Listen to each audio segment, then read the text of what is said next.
Hi, I'm Sam Sells, and welcome to my podcast, Clean Money. I like to say investing matters, and my show is to talk with everyday folks that are not only creating great success, but making an impact in society and improving the lives of others. That is my mission, and I want to share my stories and others with you. Welcome to Clean Money. Thank you, everyone, for joining with us today for another great episode of Clean Money, where we talk about making a difference in the world through our investments, how we use our funds and our resources, and just like clean eating, making sure that we understand what's happening to our dollars. And we can do that. So why not do that? My guest today is Christian Bachelder, who is an incredible character. And I've said this a lot of times in the past. It doesn't matter. You don't have to look like, Johnny Depp or Tom Cruise to be successful in real estate. You can look like me or Christian or somebody else. We're just regular people with living our lives, but trying to get out there and make, a difference for our families to work this capitalistic system that we all live in. And so Christian, is not your average bear, though. He is a UC Berkeley graduate, which I won't hold against you. You have a bachelor's degree in chemical engineering, way different than real estate, right? Absolutely. And you quickly realize, like I did as a business consultant, that was not the job for me, right? You hated the industry. You didn't want to get capped out on your earning potential. And so you got involved in childhood. You got involved in real estate with a childhood friend who had some success. And then you discovered you had a knack for connecting with people and adding value to their mindsets, investments, and journey. You're a licensed real estate, insurance and mortgage broker and agent. Is that right also? Yep, correct. And now you host masterminds, seminars, webinars, and you're in business with the famous David Green, who I started listening to years and years ago. And those guys, Bigger Pockets, have just exploded to exponential numbers with B's and extra commas and stuff. So, pretty fantastic for those guys. But thank you for joining the pod today. I'm so glad to have you on here. Absolutely. Appreciate you having me. So Christian, a lot of people, when you start listening, and I know for myself, when I started listening to podcasts, I didn't know what I wanted to be when I grew up. I knew I wanted to go into real estate. I had done a bunch of single family flips over 10 or 12 years, and I knew I didn't want to do that anymore because it's a job, right? It's just a job, and it's really hard to scale. So you go to work, you get your degree in chemical engineering. When was it that you realized like real estate's the way to go? Yeah, that's a good question. Hard to pinpoint an exact time, but I would say I realized quickly that chemical engineering, was not the way to go before I realized anything. I realized that probably my first year doing it. Yeah. It's kind of funny. The reason why I ended up in it is at the time I was dating a girl who made it very clear to me that her long-term goal was not to work. And I simply went online and I Googled what's the highest paying college degree in America. And number one is petroleum engineering. Number two is chemical engineering. There's only a few colleges in the nation that that do petroleum engineering. So I did chemical. Got into a somewhat decent school. I would hold it against me as well, obviously, after going there. But it has a fairly respected chemistry program, and it's weird because I was good at it. I was gifted without sounding pompous. I was gifted, academically. I understood the content. I was good at it. I got job offers out of college, and it just didn't resonate. I was in this really weird subset of the population that, usually when you're good at something, you enjoy it, right? Like you enjoy thriving and succeeding and excelling at it. And I just didn't. It didn't resonate with me. I didn't want to be, in a chemical plant, in a factory, in a, anything in that capacity. So just like you said, after I graduated, I reached out to those people that I knew. one happened to be a childhood friend of mine, and he was in finance. I didn't even know that this world existed, right? When I graduated, I'm not somebody who grew up admiring real estate, or, coming from a family who bought real estate, or agents or business owners. Everybody in my family's in the science field. They're nurses, doctors. That's what my family does, right? You go get a science degree and you go to work, right? And you put all your money in your 401k until you die. Right. Right. And don't touch it because you have to pay taxes, right? Don't touch it. Correct. And that's obviously not what I do. Right. Funny enough, I'm actually writing a book that is completely against doing that.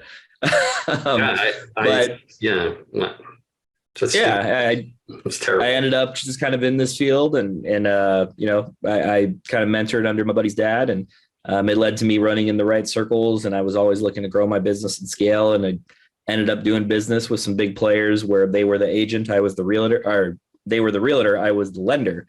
And partnerships happened, right? David Green, obviously being the most, the one with the biggest notoriety, right? And that's obviously my business partner now. And we've built the One Brokerage, and we're damn proud of it, but we're nowhere near done. Yeah. That's one thing about business owners, entrepreneurs, they're never done, right? Yeah. And that passion just keeps driving us. That's why we get out of bed in the morning. I mean, it just drives and drives and drives. And so, I find that in folks who have become incredibly successful, because they really did find their why. They really did find their passion. And look, you may have a passion for making pottery. Super cool, right? But if you can't make money making pottery, then find a passion of doing something where you can make money doing it. Yeah.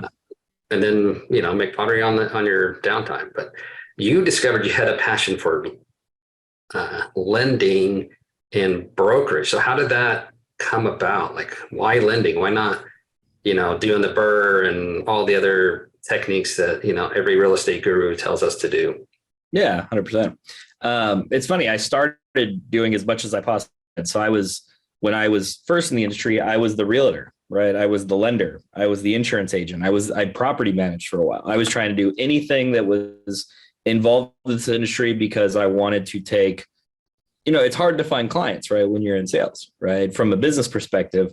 And I wanted to have every single client that I represented, I wanted to represent them in multiple avenues, to not only expand obviously income potential, but to expand my capabilities of helping people. Right.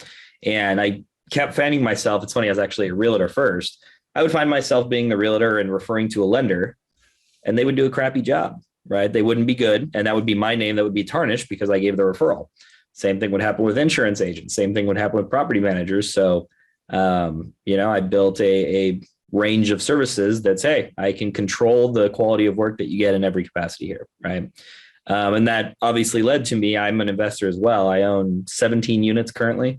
I don't burr, but I'm a long-term investor, and I, believe in value add and long-term appreciation. I just don't like selling property. Right. I don't like exiting.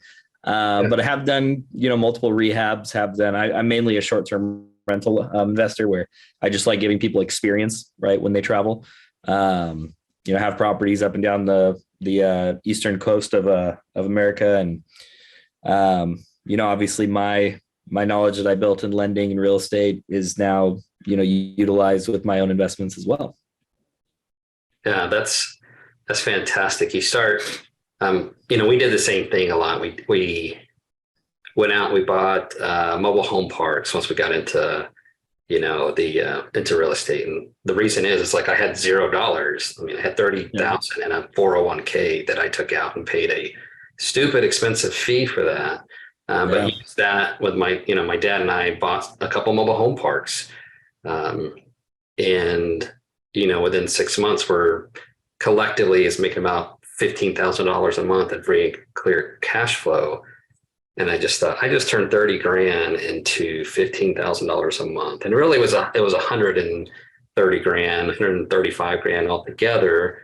170 grand altogether, but it was only $30,000 out of my pocket. Yeah. And then we sourced the rest internally between the two of us, and refinanced a car and some other stuff. So it was real money, but it wasn't like I had 170 grand in my bank account.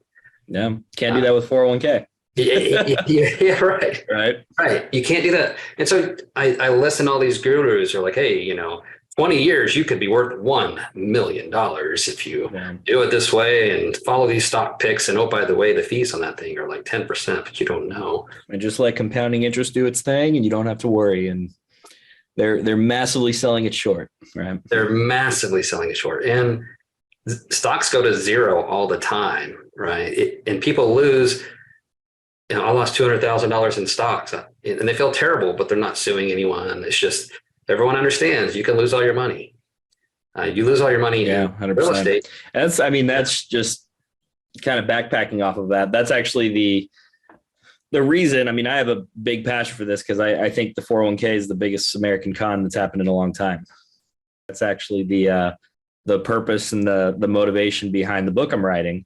And it's going to be basically a complete game plan to replace the 401k as the standard investment strategy in America.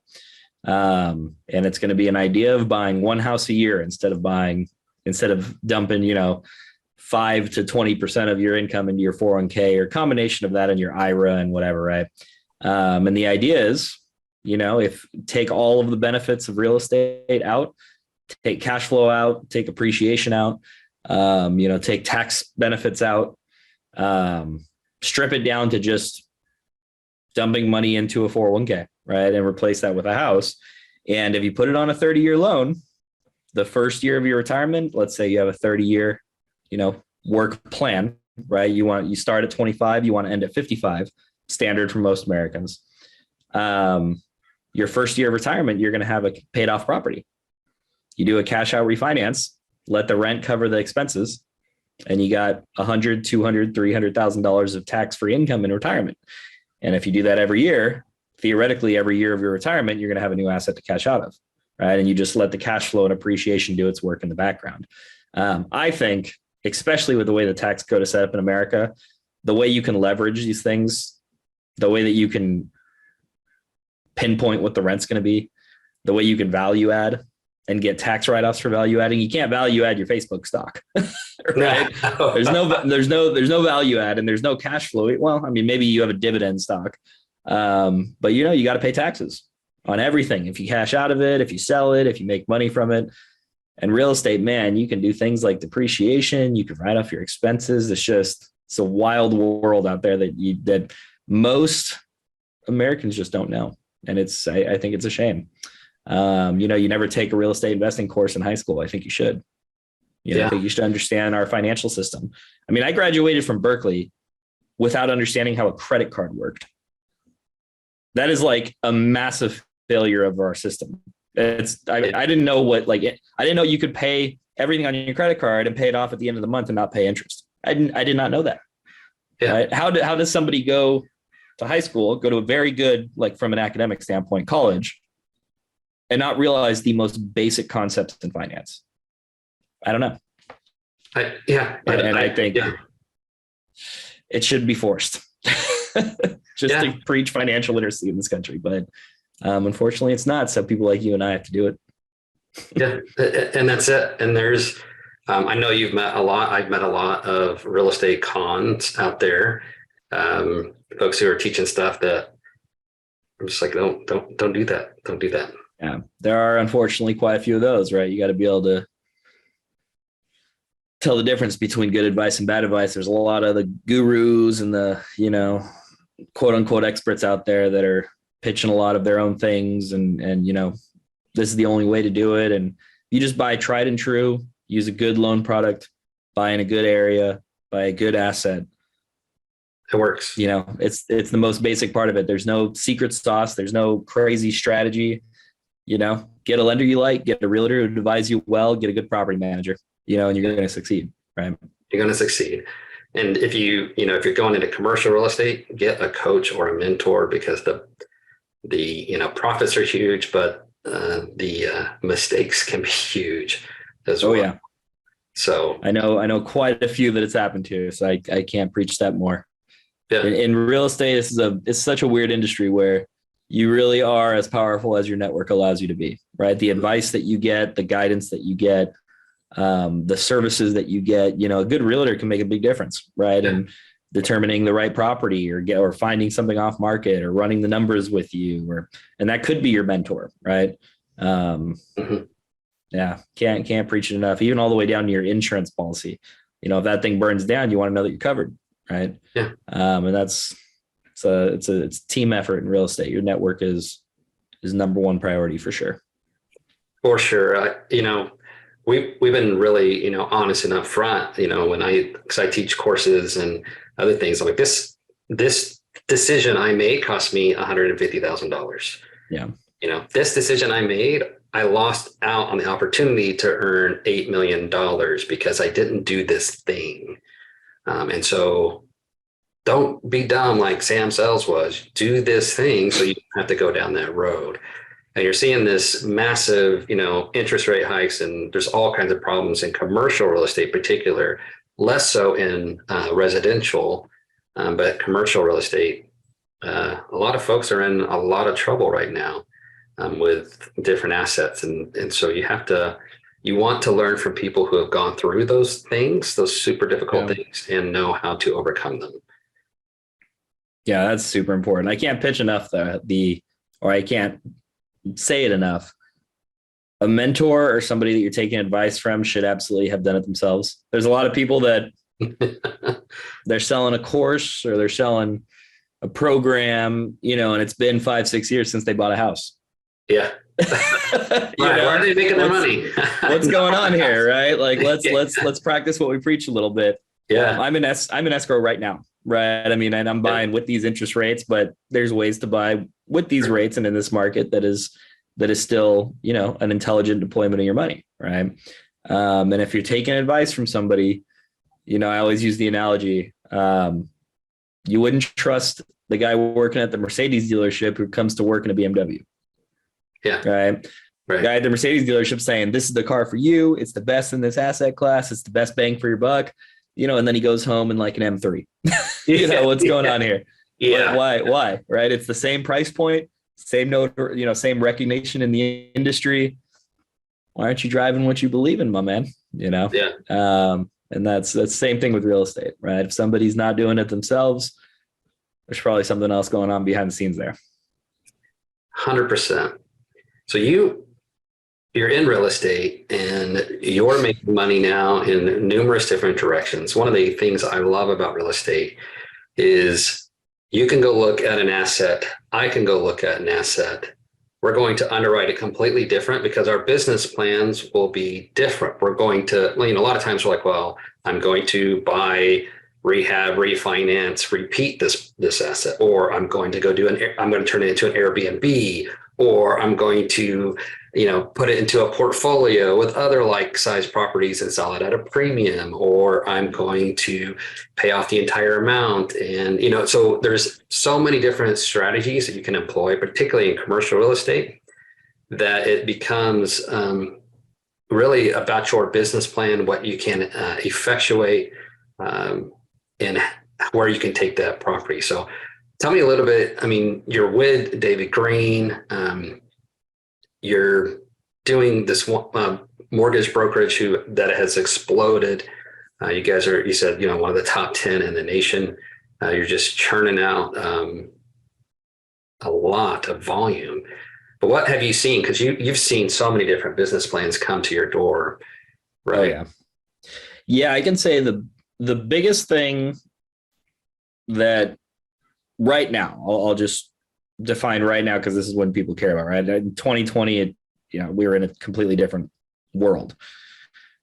Right now, the thing that shocks me the most is the amount of money sitting on the sidelines ready to take action. And it's a number you couldn't believe. So when people say, prices are inflated and, nobody's going to buy at these interest rates, I can tell you firsthand, people still are. Yeah. Right. That's not me trying to promote myself. That's not me playing games. That's me looking at my loan applications and seeing the amount of people still buying, right? Now, granted, we have a subset of the population that, we represent the people who buy in any market, right? I mean, we're like the bigger pockets lender, right? I mean, that's the people who find ways to make deals work in any market, right? But there's even a larger percentage of people that are sitting there with there's still a lot of COVID money in the world right now. We printed gratuitous amounts of money, right? Something that was beyond any realm of reason at the time. And it's all sitting there. And a lot of it's gone into real estate. A lot of it is waiting to go into real estate. And I mean, I can tell you right now, if we have a quarter or a 0.5% drop in rates, we'd probably have 450 people go into contract tomorrow. Like, there's that amount of people who are just looking for that small of a change. And that's not talking about a full percent swing. That's not talking about a 10% drop in home prices, right? Just the tiniest little blip on the bell curve there, right? And there is such an amount of people desperately wanting to get their money into real estate that, man, it's funny because people talk about a 20% decline in real estate, and it's like a catastrophic thing. What's the stock market down this year? How come nobody talks about that? Like, if real estate drops by 20%, like in 2008, I think the national drop, I think it was like 28 to 34% by market. And that was like the worst time in history. That was like a catastrophic failure in a market that was driven by like the fall of real estate. Yeah. And we dropped less than the stock market has dropped this year. That's weird, right? It's weird. And we've been, why is that okay? We've been conditioned like it's okay to lose your money in the stock market. Everyone does, right? Yeah. But 8% year over year, and it'll just go on forever. And if you average it all out over 100 years, sure. But man, you're not thinking about those years when there's a 50% drop. I mean, if you had your money in the wrong place, I mean, I think of, the tech companies, Snapchat and Spotify. I mean, I think Snapchat's down like 80% this year. So that means $8 at every $10 you put in is boom. You can't 8% year over year that, it's gone. If you lost 20% in a real estate deal with partners, they're going to sue you. Yeah. Right? For whatever reason. And you're just that right there. Just that should tell people, so there's this asset class that only in terms of like a catastrophic failure, do I lose 20%? Yeah. But everything else, it would be palatable. Why don't I go invest in that asset class? That seems ridiculous. Right? I know. And it's funny. I have the conversation all the time with people of like, explain to me why I should, cash out my stock. And obviously I'm in this industry, so this may be a biased take, but I always just tell them, hey, go take 30 minutes and just read through, a couple sections of the US tax code. Just do that. Don't do anything else. I'm not going to tell you about appreciation and cash flow and appreciation of rents and depreciation and all these things that you can take advantage of with real estate. Just go read the US tax code, read the benefits you get from a 401k, then read the benefits you get from real estate. The government has told you where your money should be. And it's like clear as day. The fact that you can depreciate and you get a dollar for dollar write-off for everything that you do to that property. The idea that a property could appreciate year over year for 30 years and you can turn around and tell the IRS that it's depreciating in the meantime. It's incredible. What do you mean? No, IRS, this house didn't go. What if you could do that with stock? What if Facebook went up by 20% this year, but you could tell the IRS that it's worth less than it was last year and pay taxes on that? What? Like, that's like make-believe. It's make-believe. And so, you'll make an 8% return or 10% return. I've made money in stocks and then sold it. And it was like a bell just rang saying, you just paid most of your gains in taxes. Yeah. Like, why am I? Crazy. That was it. Like I lost some, I made some in their stock. I sold it. And I just I am an idiot. Why am I doing this? Yeah. And, it's, I get it. I mean, the stock market's needed to keep American companies going. And that's why America was built on that and Wall Street and everything. But man, if you're really trying to advise people to put, them in the best financial position possible, stocks would be fairly maybe if you want to diversify, right, and have a little separate things going, I just think everything's so set up to just make it so obvious where to put your money. And granted, there's an entry point, and there's, it's tough sometimes. You got to be a landlord, you got to do things like that. But then you look at it and you can offload the responsibility on the property management companies, and maybe you don't cash flow as much, but that's the same thing as paying your stockbroker, right? I mean, he's making trades for you. You're not choosing what you buy all the time, right? That's your property manager, paying him too. You may not see it, but he's making a small difference on all your trades, right? Oh yeah, he's actually getting paid more. Exactly. Yeah, 5% of your profit versus, right.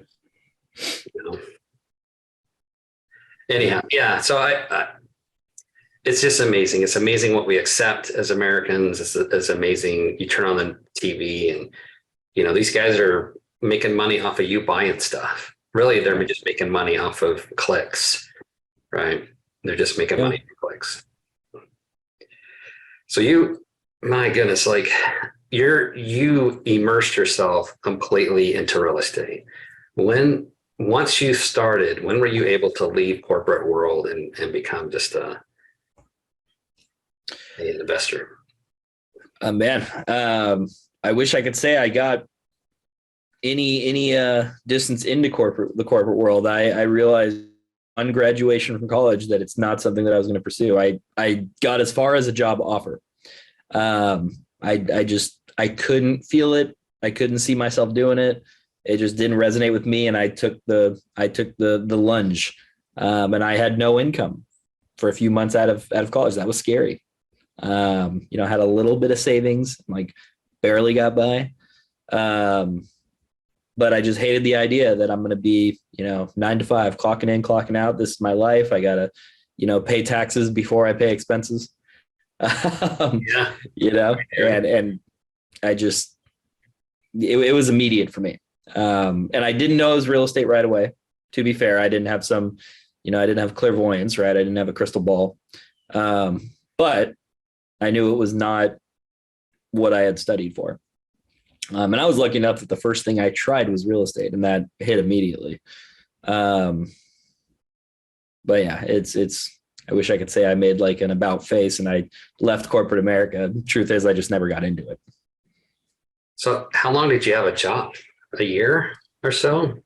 No, I did real estate out of college. I did not accept the chemical engineering job. Oh, I had a job offer. Oh, you never actually. They gave me a rundown and I aced the interviews, and I did a little bit of an internship while I was in college. Just hated all of it.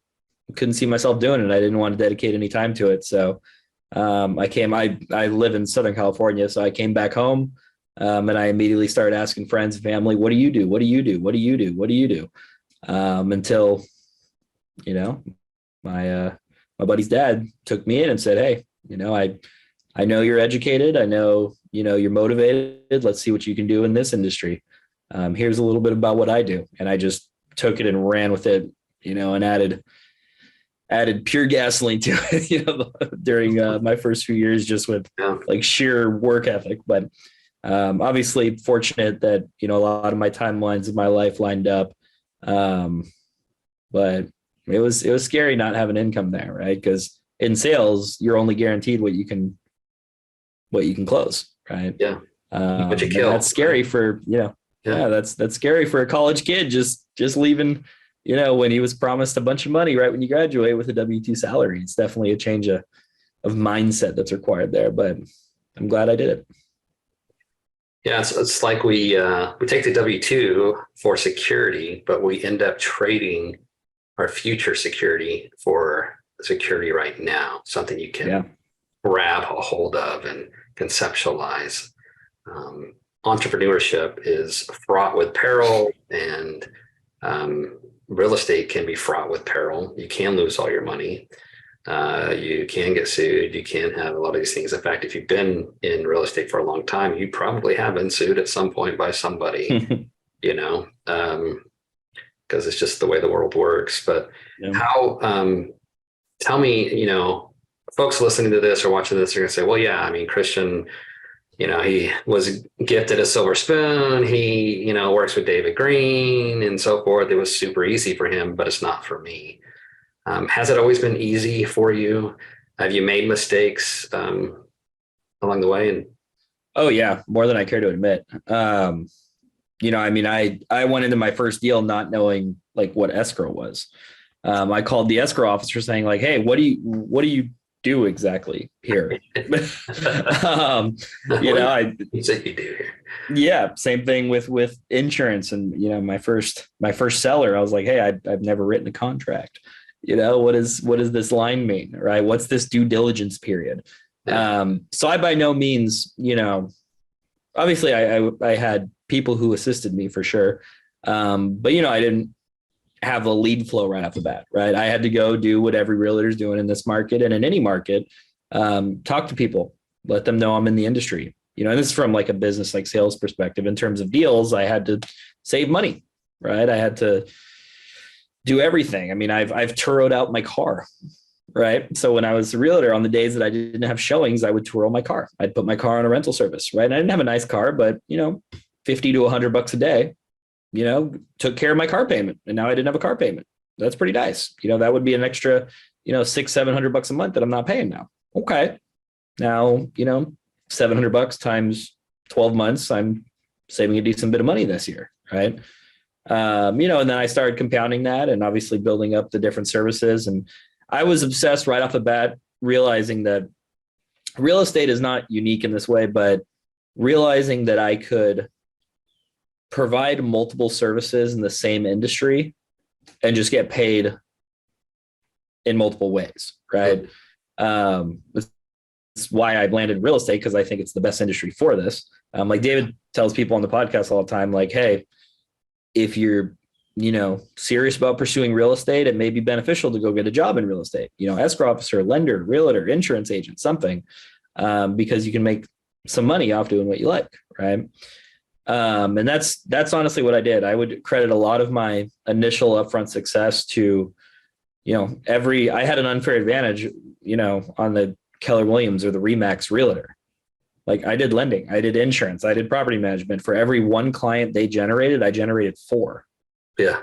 Right. Like that's kind of a cheat code that I can prospect 25% the amount you do and make the same money you do. Right. Yeah. That's kind of cheating a little bit. I found multiple different, I hacked it, right? I arbitraged it. Yeah. And I recommend, I know nurses that, work for medical sales companies and medical device companies. And I know nurses that, after their shift, they go to hospice care, and they provide hospice services. And a lot of those are 1099. So you got a small business, right? Yeah. There's just so many different things. It's not unique to real estate. I just think real estate is the best version of it. We're like, hey, if you got a skill set, if you got, a subset of knowledge in your industry or your sector, there's probably something else that you could be doing too, maximize your value to people. And, it's something that corporate America kind of saps away that drive, because you got that paycheck coming the 5th and the 20th or the 15th and the 30th, whenever you get paid, and it's just enough to get by. Man, there's so much opportunity out there. I mean, it's a cliche, but like, America's done some stuff, right? It's provided some opportunity, and to not take advantage of it and our tax code and everything else, it blows my mind that it's not, once again, that it's just not taught in schools, man. I wish I learned all this stuff in school. I'd have such a head start. Yeah. And, didn't learn any of it. I remember as a young enlisted guy in the military, working my guts out and volunteering and doing all this stuff so that I could make rank faster. And, when I pinned on staff sergeant, I got, I don't know, it was like a $350 a month raise. It's like, I've been working for years to get a $350 a month raise.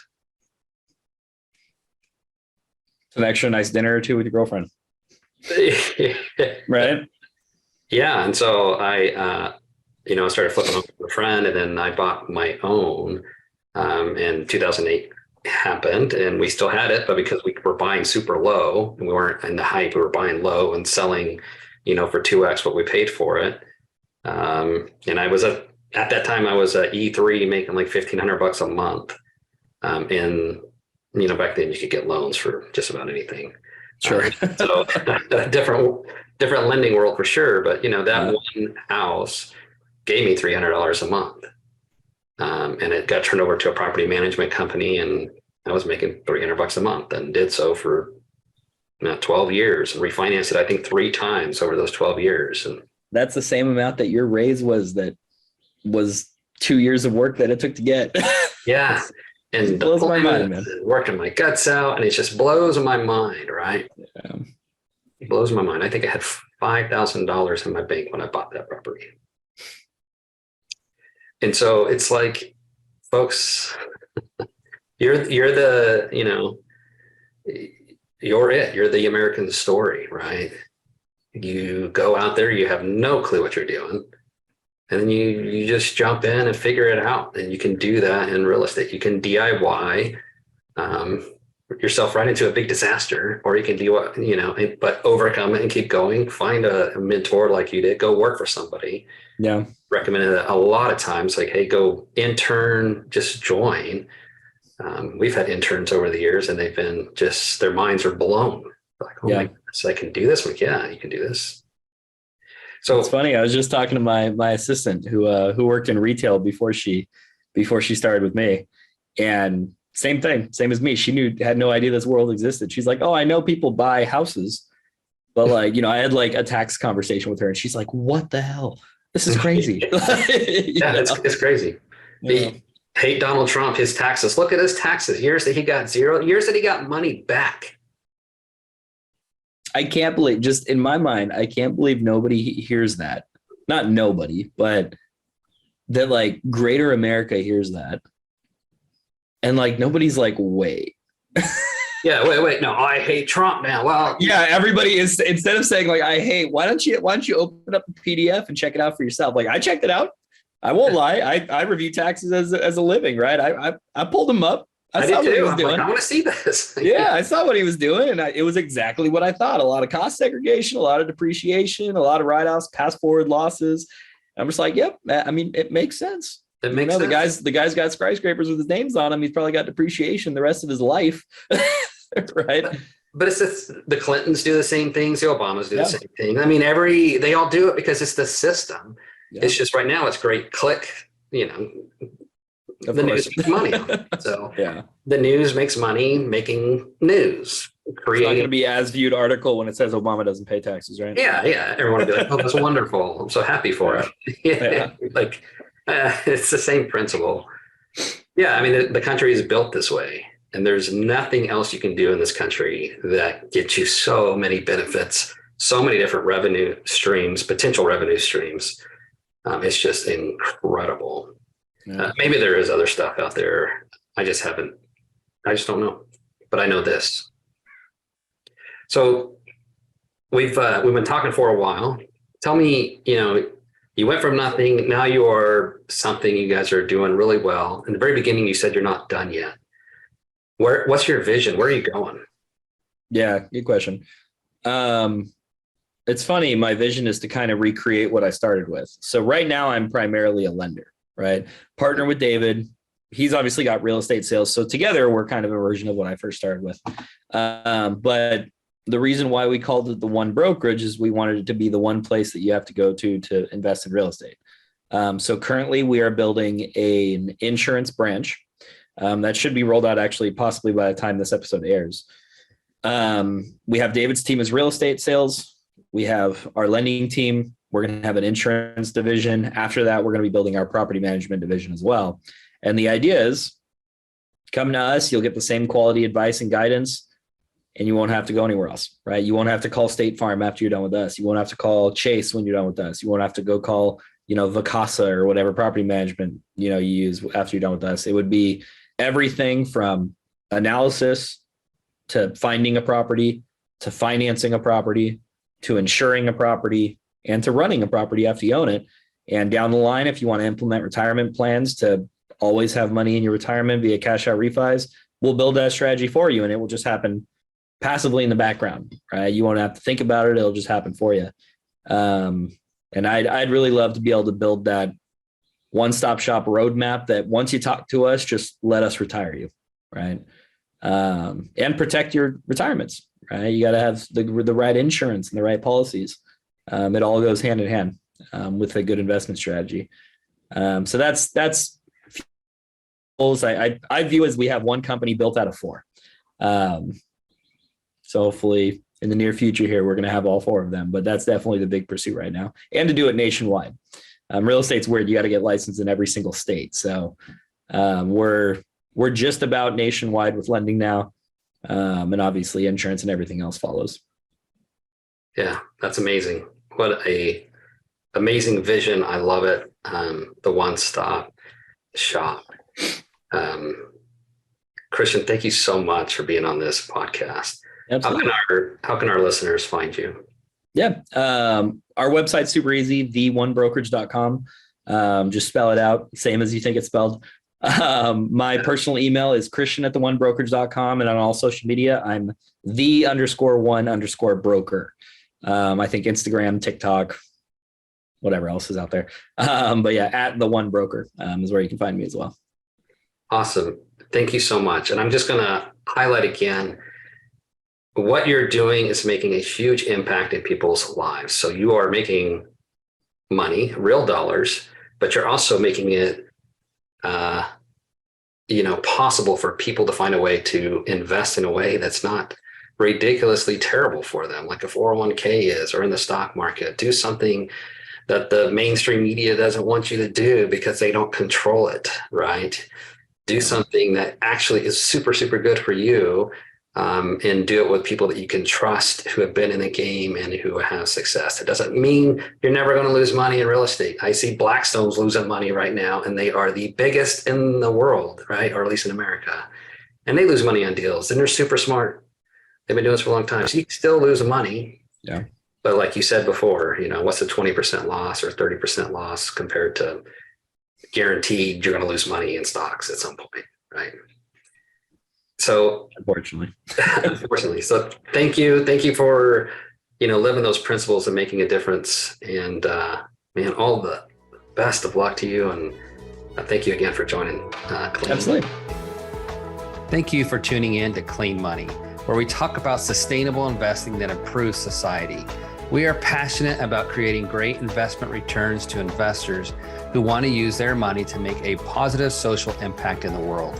If you enjoyed the episode, we'd appreciate a 5-star review. And if you are interested in making your investing matter, please connect with us at wildmountaincapital.com, or you can find me, Samuel Sells, on LinkedIn, on Twitter at Sells_Samuel, on Instagram at CleanMoneySam, or on Facebook. And finally, make your investing matter.